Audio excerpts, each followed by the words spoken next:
All right.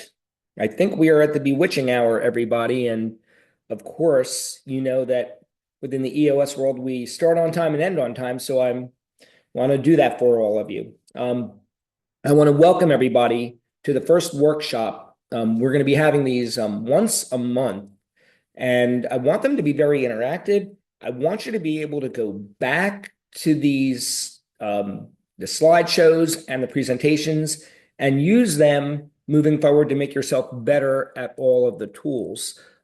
As we go along, and I'm going to keep reiterating this, what I'm hoping you do is use your reactions. We're going to go through some of the ground rules and the house rules in a moment. So let's first go through what the agenda is today. The agenda is to look at we're going to look at the different types of measurables. We're going to be talking about where to keep additional data. This gets confusing for people, so we're going to talk about what that looks like.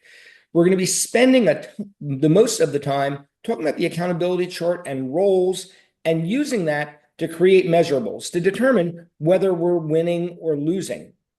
And then we're going to be looking at leveraging all of this information so that we can use the measurables to help other areas and then next steps. So that is where I'm headed and we're headed.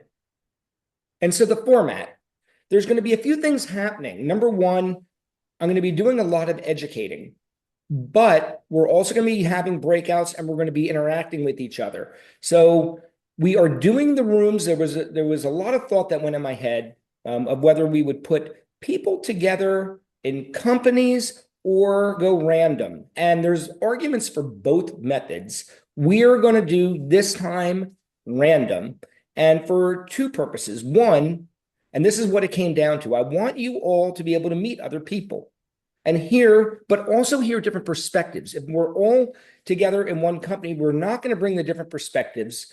So when we are doing our breakout rooms, we will be between 3 people and 4 people per breakout room, and you're going to be doing work. And then when we come back, we're going to be looking at 1 or 2 examples from 1 or 2 of the rooms, and we'll be going from there. Now, we know that we have right now, while we have 21 participants, there's a number of note takers in there, and I'm good with that. So I think we're going to be having between 5 and probably 7 or 8 breakout rooms when it's all said and done. So again, we'll be doing examples from 1 or 2 of them. What I want you to leave with today are actionable items, maybe some homework you can go back and do, maybe a different way of approaching what you may have already been doing with individual measurables. Now, I'm very, very much want this to be interactive with hands being raised. And so down in Zoom, there is a thing called raise hand. It's on the toolbar. I want to see like how many of you actually can raise your hands real quick. So if you can go to the reaction, the raise hand reaction, and raise your hands real quick, do that for me. That'll give me a sense of who knows how to do this and who doesn't. And for the ones of you that don't, Tim, if you look down at the bottom under the word react, or it might say raise hand, there should be a bar. Yep, you got it. Looks good for everybody. There's only a couple of you that don't.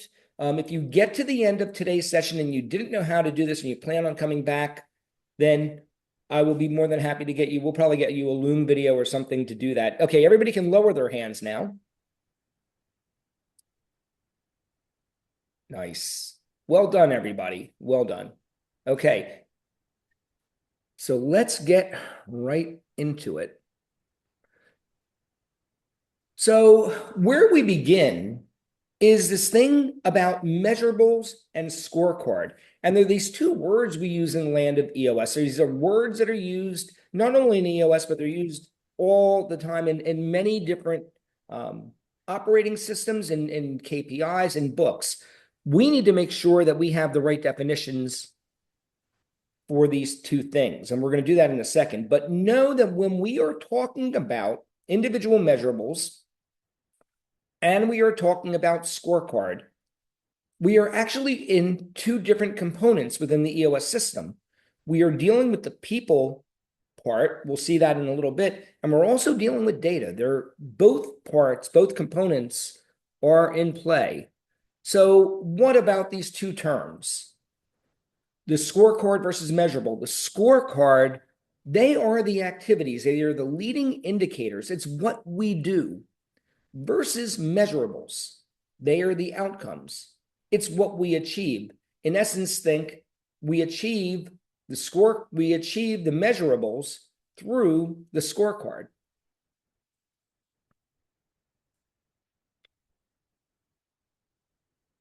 Now, hang on one second. Sorry about that.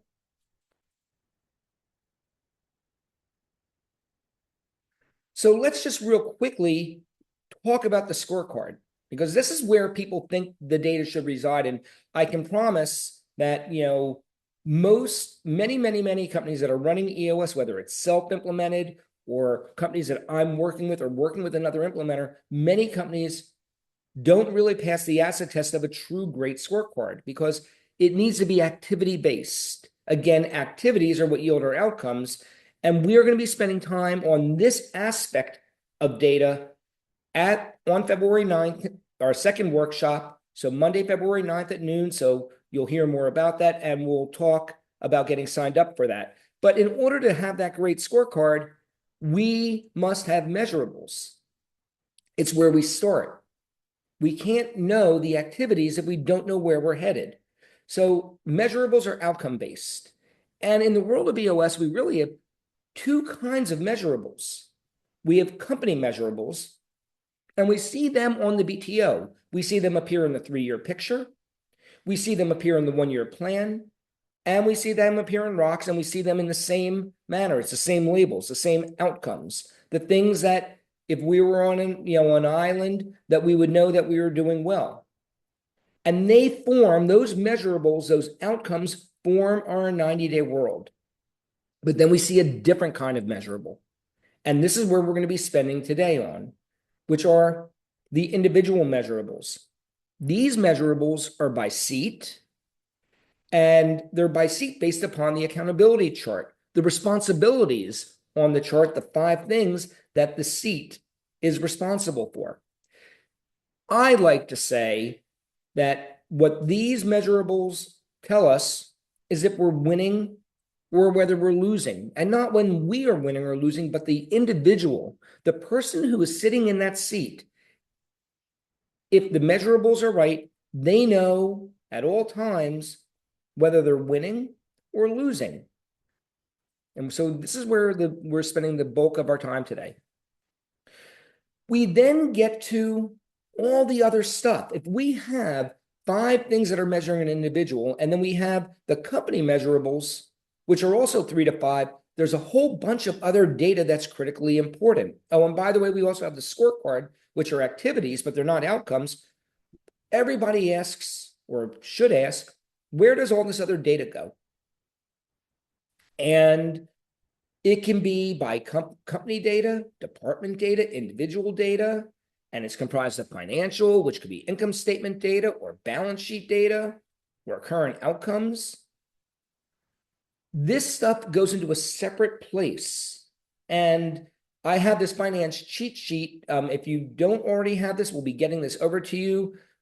This is a really good, a tool of all kinds of things that we can be thinking about, what some companies would call KPIs. This data goes off to the side. It is not part of the scorecard necessarily, and it may not be part of the individual measurables or the company measurables. When we're looking at this other data,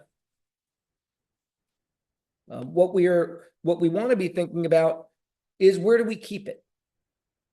So it is separate from the scorecard and measurables. And if you're in 90IO, or if you're in some other kind of software, there should be a place, there's placeholders for this data, and you can use these during same page meetings. So there may be a financial same page meeting in your company. And so when do you review it? You can review it on if an integrator is having a same page meeting with their leadership team, you could be reviewing it there. Or maybe you have a separate meeting, like a finance meeting. Again, the integrator can do it with their leaders, departments, if they're having a departmental same page. And many times when a department head is having a same page report with their direct report. So think of same page meetings is where this other data is kept. And so often what happens is this other data creeps into our scorecard. It may creep in to a measurable, and it really doesn't tell us whether we're winning or losing. It's just informational. So knowing that, let's talk about the EOS measurables. And again, these are of all the numbers that are out there, that whole big list, maybe from this, look at all those. There's, at least 100 on there. It's the 3 to 5 most important numbers. And again, in the company side, we're using that on the BTO. We're using that in the 3-year, the 1-year, the rocks. And then again, in individual measurables, where we're going now, by seat. So where we start, the first step, is the accountability chart. And the questions are, what are the responsibilities and roles of the seat? And does it describe, so when you look at the roles, does it describe what they do or what they're responsible for? What they do are the activities. What they're responsible for are the outcomes. And when we think about the accountability chart in the people section, this is where we go to write seats. This helps us, and what we're doing here helps us define whether they GWC for the seat. Do they get it? Do they want it? And do they have the capacity to do and achieve the outcomes that we want? So I like to, we use this many times in EOS, and you'll hear this in talks. But if we take hockey and we think of a center in hockey, what are they responsible for? They're responsible for winning faceoffs. They're responsible for creating scoring chances, and we can measure that. All these things can be measured. They're responsible for scoring goals. They're responsible for back checking and defending, and they're responsible for minimizing turnovers. And so we can absolutely use these to determine if they get it, if they want it, and if they have the capacity to do it. And capacity, again, in EOS terms, measured by the skill to do it, that they have enough time in their week and their month and their quarter to do it, and if they have the emotional intelligence to do it. So let's look at, for say, a marketing seat. One, this person has direct reports, so they automatically get LMA, lead, managing, holding a person accountable. Again, all the things that are related to making the people that report to them great, putting them into a winning position. We want this person to is responsible for lead gen. And in specific, in this example, we want the lead gen to support the sales team. We want them to brand the company. We want them to be responsible for the social presence and our ability to be thought leaders. And we want this person to provide sales support and trade show and collateral. So if we know what they're responsible for, we'll be able to determine the outcomes, in essence, the individual measurables. So here's where we're going to start. We're going to do our first breakout. And in the first breakout, what we're going to do, we're going to break out after I go through these instructions. I'll go to the next slide and we'll send you to your rooms. I want you to pick a seat in your company that is easy to do. Don't pick the hardest one. Pick one that's easy. When you get to your breakout room, know that I want you to assign a timekeeper, even though we're keeping track and it's going to tell you when the breakout's about to end. I want you to keep track of your time so that you're, within realm of getting the work.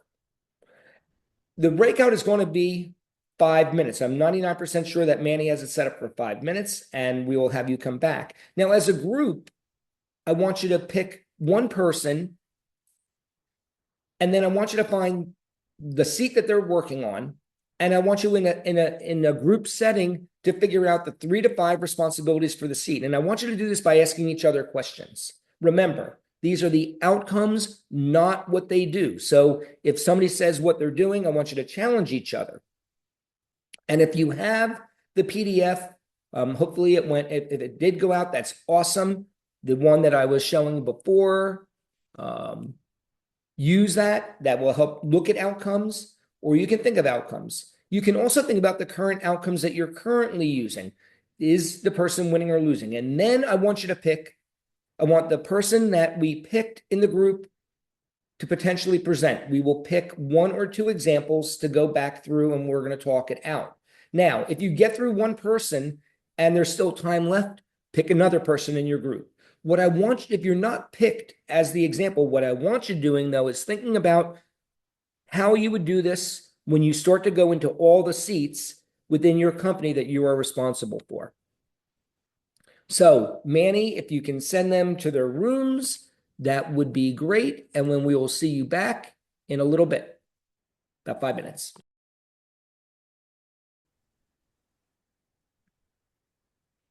Okay.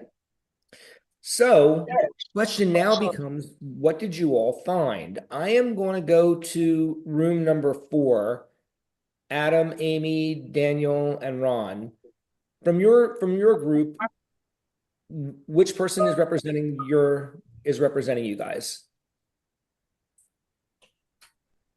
I guess we didn't actually do that portion. So Adam, do you want to take lead for us on your group? And Yeah, again, so Amy and Dan aren't on EOS, but they're on something similar. So it's kind of talking to, and they're from the same company, talking about just kind of what they have and what they're trying to do to get their team on the same page. And so then did anybody pick a seat and then come up with the outcomes in your group? so Ron had talked about his seat and the Okay. outcomes that he had, which had a lot to do with inventory management. Okay. So what were the responsibilities that Ron has? Or if Ron wants to speak up, you can too. That's fine. Um, can you hear me? Sure can, Ron. We want to make sure that the quantity is correct in our inventory stock. If we're supposed to have 10 of apples and we find out we only have two, that's an issue. What's happening? Yep. We'll make sure we have the correct parts that we ordered that So came in when we correct received it. inventory, correct parts.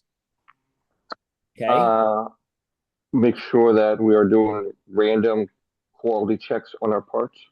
Okay. Then we want to make sure we are. So let me stop you for a second. So if you're doing random checks, and this is a good one, everybody, well, I want you to watch how we go with this one. All right. So Ron just said they're going to do random checks. So Greg, going to ask you a question. Is that what Ron is doing, or is that what he's responsible for? Well, that's what he would be doing. Right. So if you were doing random checks on parts, or you were doing random checks on your vehicles, why would you do that? And this is the question to Greg. I'm going to ask Greg this question, just in general. Why would you do checks on vehicles? Well, to Vehicles kind or of, random checks on parts, you're doing random checks. What's the outcome? What are you really responsible for? well, for inventory management, right? To make sure that they've got the proper material or they're not overstocking it on their vehicle. And then it would also go maybe in my business to their use of the product. Are they overusing? Are they underusing? That kind of thing. Gives you Could that data. Yep. Another way it could also be that we want their trucks to look a certain way, or we Mhm. want the warehouse, or if we're doing random checks of the warehouse, maybe we want everything to be stocked efficiently. Or there's 100%. some different ways to approach it. So okay, so we're going to change that one, Ron, a little bit, maybe, to really think about what is the what responsibility of random checks. What were the other two things? Um, uh, that was it. The correct Okay, parts that we're receiving, okay, it's the good. correct parts that we're ordering. Make sure we ordered 20 parts. We received the correct 20 parts in. Got it. Sometimes we receive extra parts that we haven't ordered or the wrong parts, and we have to Okay, return them. good. So what I want you all to start to take away from this is not really easy, right? This is hard. And that's why we're starting on this one. I want to go to another, let's go to another room So Greg, let's go to your room. You, Jane, and Igor in that room. Who from your group is going to be presenting? I don't know that we had too much time to decide. We kind of just Okay. got to know each other a little bit and talked about each other's businesses and what we did, and then we settled on customer service, and that's about as far as we got. Okay, and did we get for the customer service seat, did we figure out what that person was responsible for? Did we get that far? We did not get that far. Okay, so whose company was that? Or was it just a customer service seat in general? It was my company. I just hired someone for customer service, but I haven't had customer service specialist before. So Jane, what do you think they're responsible for? This person, the seat. Paying attention to the customers, their messages, phone calls, emails. Okay, so they're responsible for client communication. Communicate. Yeah, that's right. Okay, so client communication. Anything else are they responsible for? Do they They will also communicate with the cleaning technicians and why do they do that? to give them what the client needs, like their request. So flow of work orders to the That's people in the right. field. Yes, Okay, so correct. flow of work orders. So they're responsible for flow of work orders to field personnel. Yes. Okay. Anything else? Not that I can think of. Okay. What I want you to all do for one quiet minute, look at the seat that you were thinking about in your company and take just a minute or so and start writing down what you think they really are responsible for. Because we're going to need this as we go into the next section. So I want you to build on what you've done.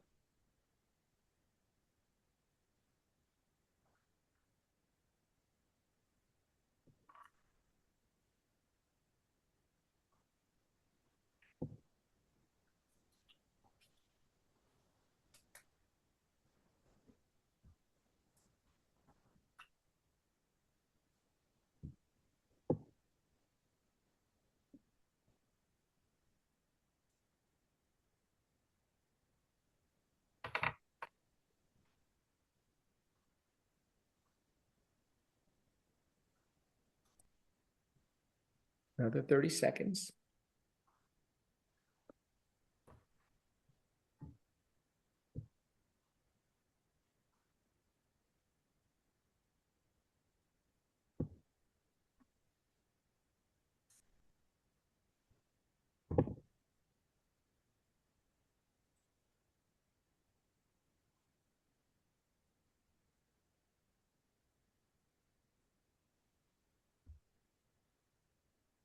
Okay. So this is your chance before we move to measurables. Does anybody have a question on the first part, which is making sure that we have the right roles in a company? Is everybody good, or are there any questions on this before we move to the next section? Going once. I don't think I see any hands up. Okay. So now that you all are very, very clear on getting the roles, we then can turn to the measurables. And you came here today to learn about creating individual measurables, and this is where it happens. So know that the measurables are the outcomes of the roles that you just determined. Per seat in a company, we're going to have 3 to 5. And these are the 3 to 5 most important measures that can show whether that person is winning or losing. And they are the highest level measures. They also can be, there's besides just being a number, it can also be an index. So an index being a compilation of a number of numbers put together in a mathematical equation. So so if there's many ones that we want to put together, we could weight it, we can put in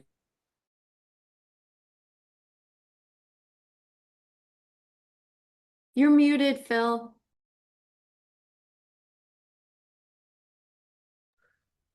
I've been muted for a while, I guess, right? Wasn't that long. No, just a It was second. very random. It just when did I, whoever can help me to tell me where I muted out? It was only for a second or two. Just pick right back up where you left off. Yeah, it Okay, was only great. a second. So I'm not going to be talking about how to create an index measure today, but there's lots of really good, there's good YouTube videos on index measures and books on creating index measures, but an index measure could be one that you use. We can also use them as rolling averages. I see this a lot of times where we're going to take a period of time and we're going to do a rolling average or a cumulative over a period of time. Doesn't matter how we do it. It is what's most important is that we record how we measure, how we calculate the measure, because many times people will calculate a measure differently. For instance, if I said I want the number of sales qualified leads, well, if we take them from different parts of the funnel, maybe I'm measuring a sales qualified lead one way. Maybe Adam is measuring it a different way, and maybe Greg is doing it a different way. Maybe I'm pulling it from HubSpot. Maybe Adam is pulling it from their operating software. And maybe Greg is pulling it from a different source. So we really need to be clear on how we're calculating the measurable so that we're all doing it the same way.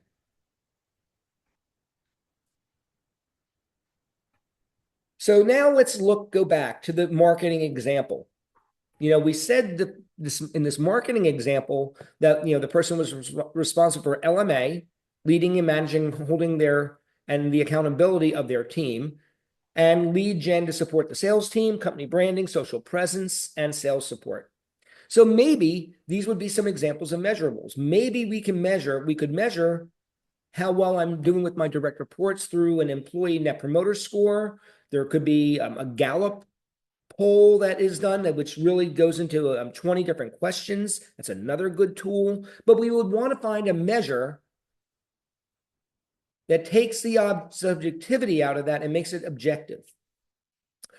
For the lead gen to support the sales team, I might, in this instance, I could say I want total sales qualified leads versus total marketing leads. They could be different. And what my question would be, what would be the difference and how do I define that?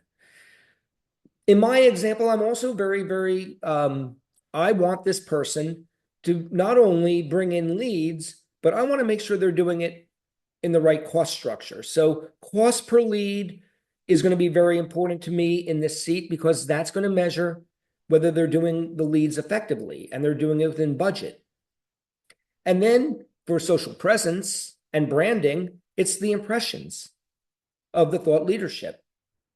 And then I thought we should, and then I said, well, I want another measure out there to develop, that I want to develop a measure of the sales team satisfaction with the marketing team. So the sales team is going to be the recipient of the marketing leads. Well, let's just make sure that the sales team is happy because we said we want the marketing team to give them support for trade shows, for collateral, basically supporting them.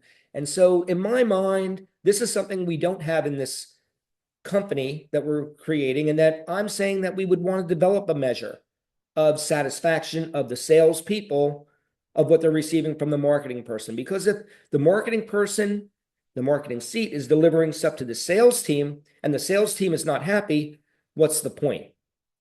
That's why they're there. They're there to support the sales team. So these were examples of measurables. And so in blue, I'm saying, how am I going to go get these? So for the EMPS or Gallup, I'm saying that all direct reports would provide an EMPS score monthly, or they would do the Gallup 20 poll. For the lead gen, we're looking for the total sales qualified leads. I'm saying that from HubSpot, we're going to go get the total sales qualified leads, creating from the marketing department in the funnel. And then for the cost per lead, my calculation is going to be the number of sales qualified leads divided by the total cost of generating the leads, including marketing, salaries, and third-party costs, because in my example, I want to include all expenses, including labor. And in social presence, we're saying for the impressions that we want the total impressions on a rolling 4 weeks from all social channels. Now, this is not to say these calculations are the calculations that you should use. For each of your companies, they are going to be different. You are going to have different outcomes, measurables that you're going to want, and your calculations are going to be different. But it's important to write them down, to be clear on how we're calculating them and what we mean by them, by them. Now, I also want to show that we may come along and we may find some outcomes that we just simply can't measure. So let's take another seat, for example, and we're going to say this seat is going to be a dispatcher. And we want them responsible for correct service requests and tech efficiency through dispatch and portals and apps and PMs and certifications. But then this person is also going to be responsible for outbound customer communication and preventing rewrites and estimates. And I'm not going to say who, but one of you on this call probably will recognize this. And it's a great example. And on the left side, in green are the calculations for what we're looking for. So we had a way of measuring the outcome for the ones on the left, but on the right, outbound customer communication and preventing rewrites and estimates, we did not have a way of calculating.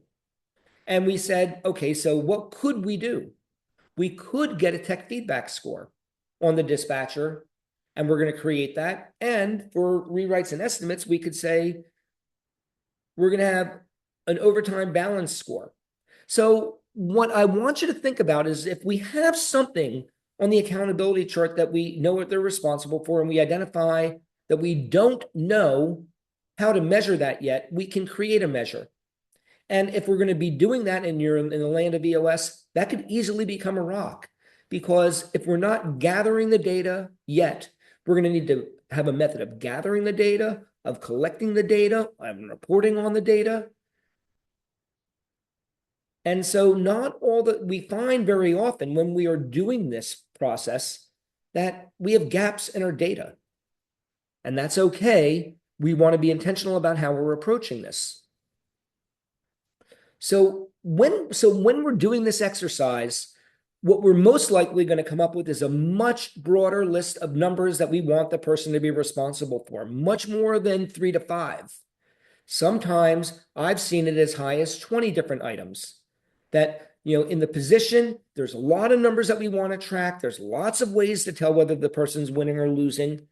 And what we want to take from the big list is narrow it down to the 3 to 5 most critical measures.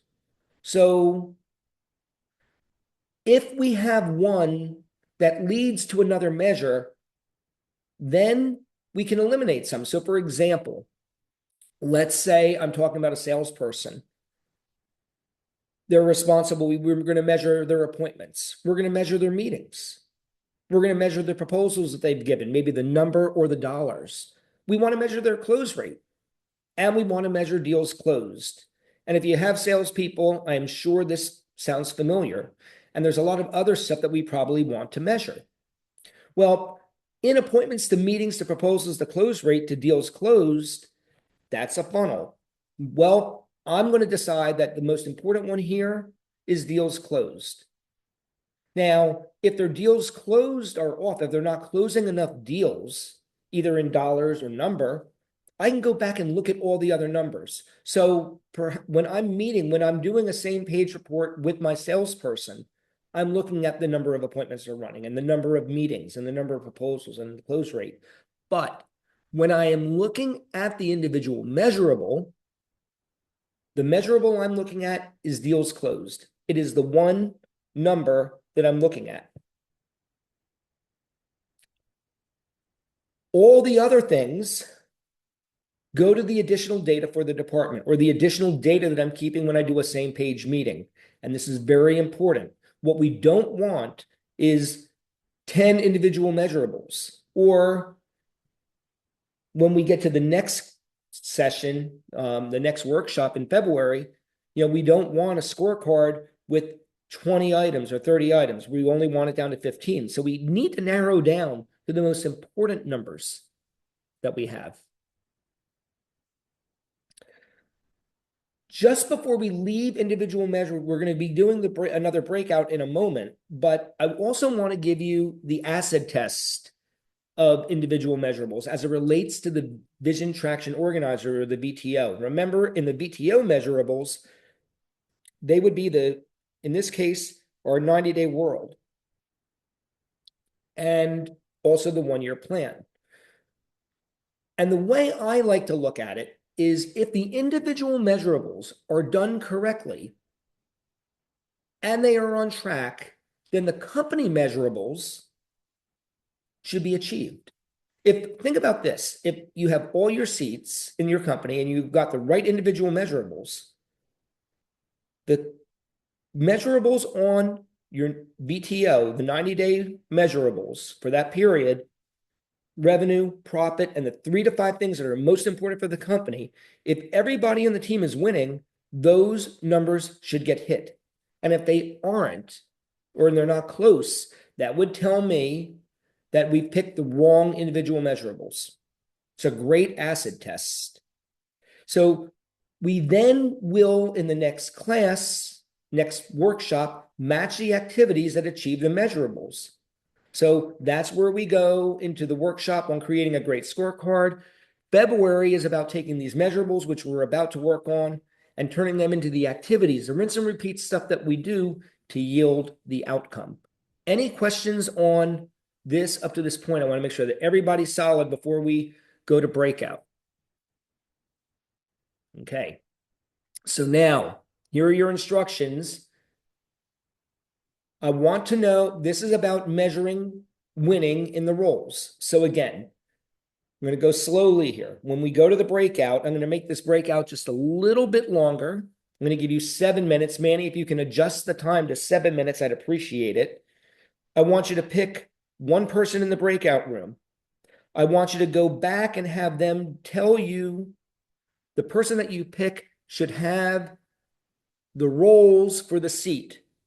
So we need to have somebody that's already picked out roles for their seats, or is pretty close, or at least has 2 or 3 roles thing. We want to review those roles. We then want everybody to think about all the different kinds of measures that would show if that seat was winning or losing in those responsibilities. And you can come up with more than 3 to 5. I want you to ask yourself if you can calculate it right now. And do you have the data and the process to do that? And if you do, what is the calculation? And if not, I want you to indicate that a new process or data may need to be gathered. And then after you have all of these, maybe you have 7 or 10, I want you to see if you can narrow it down to the 3 to 5 most critical measures, and then tell us what the measures are that put off to the side. Pick somebody in your breakout to represent, or to be, when I call on call on the breakout room, that will present for us. Welcome back, everybody. I see Ron has his hand up. Maybe accidentally. Well, probably because he got put in our room, and I don't know if that was what was supposed to happen. It's okay. All right. Okay. So which team, does somebody want to, which team felt was on their game? Somebody raise their hand who wants to present. Otherwise, I will pick a team. So let's go. I want to hear from, let's go to Karen's team. Karen, you're out there, right? I shouldn't have answered why Ron had his hand up. Yes, I'm. Did your who on your So who's your spokesperson from your team, Karen? Christina, is that okay? Okay. Christina. Christina, you're on. Oh, yay. Hi, Phil. Hi. Hi.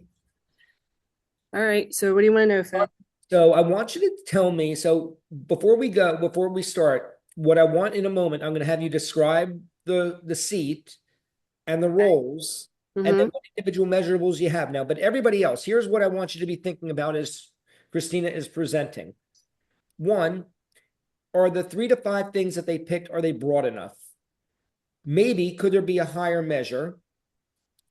The roles that Christina is going to say, are all the roles measured? And ultimately, do we know if this person that we're looking at, if the seat, do we know if they're winning or losing? And so, bottom line, what my suspicion will be is that nobody's going to get this perfect today.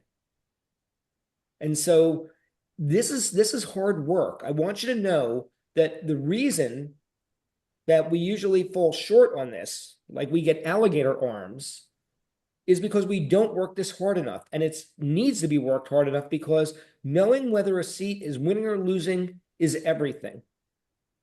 There is nothing worse than thinking that you are succeeding in your job and your manager says that you're failing. And if you've ever been there, because I have, it's a horrible feeling. And so we do this for 2 reasons. One, because, and you'll see in the leveraging where we use these measurables, but getting them right is absolutely critical, and it's hard to get them right. So Christina, give it your best shot. Let's see what your team came up with. Okay. So we're doing the accounts receivable position, Okay. and I just used ours as an example. So for the roles and responsibilities, I have cash inflow, process and record transactions, maintain customer records, payment collections, credit risk, third-party portals. And then, are you ready, Phil? I'm writing it down as quickly as I could. Okay. But yes, go ahead. And then the measurables were day sales outstanding. So your day sales outstanding, Mm-hmm. which I'm going to make this the guess, which role did that, or roles did that, responsibilities did it cover? Did it cover more than one? Well, cash inflow. Good. And everybody watch this. This is a great example. When we have something like days sales outstanding, that might actually measure more than one role. And if it does, to me, that's a great measurable, right? Because it's telling us about multiple things. Keep going. So cash inflow, does it measure anything else, Christina? Credit risk. Okay. And maybe payment collection. Yeah, absolutely. Okay. Now here I'm going to pick on, I'm going to say, on the next one, Adam, get ready. Greg, you'll be lined up second. I want you to, as Christina's giving the next one, do what I just did and question and see if you can get to where it is. So next one, Christina, and then Adam, you're up to analyze it. All right. So the next measurable was the accounts receivable aging balance over 60 days.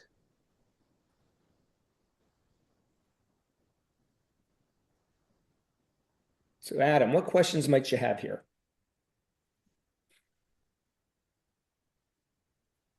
I would ask how you're tracking that, but I'm going to assume you probably have a CRM for that that's tracking it. But how are you tracking how often your team is either contacting them, how many times they're contacting them? What's that process? So the activities are they have on the scorecard, the activity is the amount of phone calls they make weekly. They have a measurable for that. But let me hang tight for a second, Christina. And I heard the question, Adam, but so give me the measure one more time, Christina, and how you're calculating it. The measurable is AR aging over 60 days. Okay, so ultimately what we're saying, so AR aging over 60, and that's just the number that we pull from the AR aging report, right? Correct. And we have a specific goal Good. weekly that we were trying to be below. Okay, so now the question then, Adam, what I would want to know is of all those responsibilities, cash inflow and process recording and customer records, payment collection, all the ones you listed, how many, which ones does this one impact? Cash inflow. Okay, good. Maintaining customer records. Okay, Payment collections. good. Credit risk. Okay, good. Good. Okay. What was your third one? The measurable was bank account balance. Okay, so is this the amount of cash that you have in the bank accounts? Yes. Okay. And I would assume, does cash in the banks hit all of the responsibilities or some of them? Well, all of them. Okay. And Greg, get ready. I'm going to have you do the exercise I just had Adam do that I just am doing. See if you can pull it off. Put you on the spot a little bit, if that's okay. Okay, give us the last one, Christina. Did you have one more? I did have one more, but it's not a really good one. I had one weekly follow-up of high value past due AR accounts. Okay, and how do you calculate? Is that just a count? Well, Greg, I'm going to let you ask the questions. Go ahead. Yeah, so is that just going into the 90 days, 120 days, so on? So the activity, I think, is on our scorecard. They're required to run monthly reports on the high value customers like McDonald's. I have weekly, but I think it's see, I haven't really defined that one very well, Phil. That's okay. That one needs work. And everybody, that's the what I want the take home to be is they're not always that easy, right? This is where we write it down and we realize we have an activity, but we don't have a way of measuring it, or we're not completely confident with the accuracy of the data. A million things that can happen. And if we're not confident with the accuracy of the data, then we want to put that off to the side, know that we want to get back to that or maybe get it better, but pick something that we are confident with the data, that we do know whether somebody's winning or losing. And I can tell you that a real sinking feeling is when you get to a seat and there's no objective way to know whether the seat is winning or losing, that there is no data for the seat. And so often when that happens, we find that we have mismatched expectations between maybe us and that person in that seat. And sometimes we think they're losing and they think they're winning and things go wrong. So I want to give you another example. I mean, I think most of you know that we do work with frontline service managers, and so we use the same thought process. And I just want you to see where we went with this, that we identified the individual measurables for a frontline service manager. We said,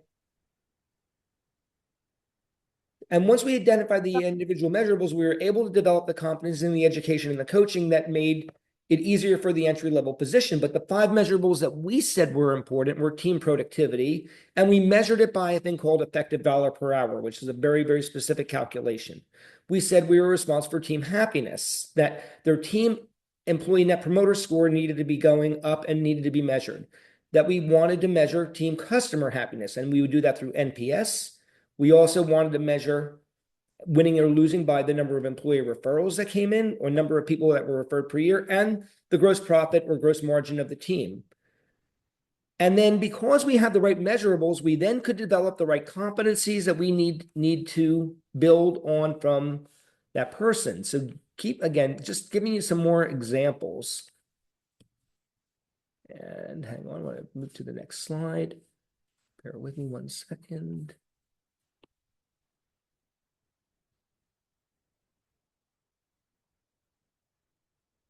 Sorry about that. Here we go. Okay, so the question then goes, if we have this, if we have the examples that you just gave, the Christina example, the example of that frontline manager, the example of the marketing manager, how do we leverage these individual measurables? Well, first of all, we have the people component. And we also have the data component. So on people's side, know that we're going to be talking about, the scorecard, the activities in the data workshop, but we are also leveraging the individual measurables through people and whether they're right seats. And the way we do that in EOS is called the quarterly conversation. When we do the quarterly conversation, we're doing 3 things. We look at how they're doing with their values, how they're doing with their rocks, but also how they're doing with their roles. And how do we know, if we're having a discussion, how they're doing in their role if we don't have the individual measurable, which is the winning or losing? It makes it a very objective conversation. So we want to be talking about individual measurables at every quarterly conversation. And then the other thing that I feel very strongly about is taking individual measurables and using it as part of our hiring process. And so when we do this, as we go to the next slide,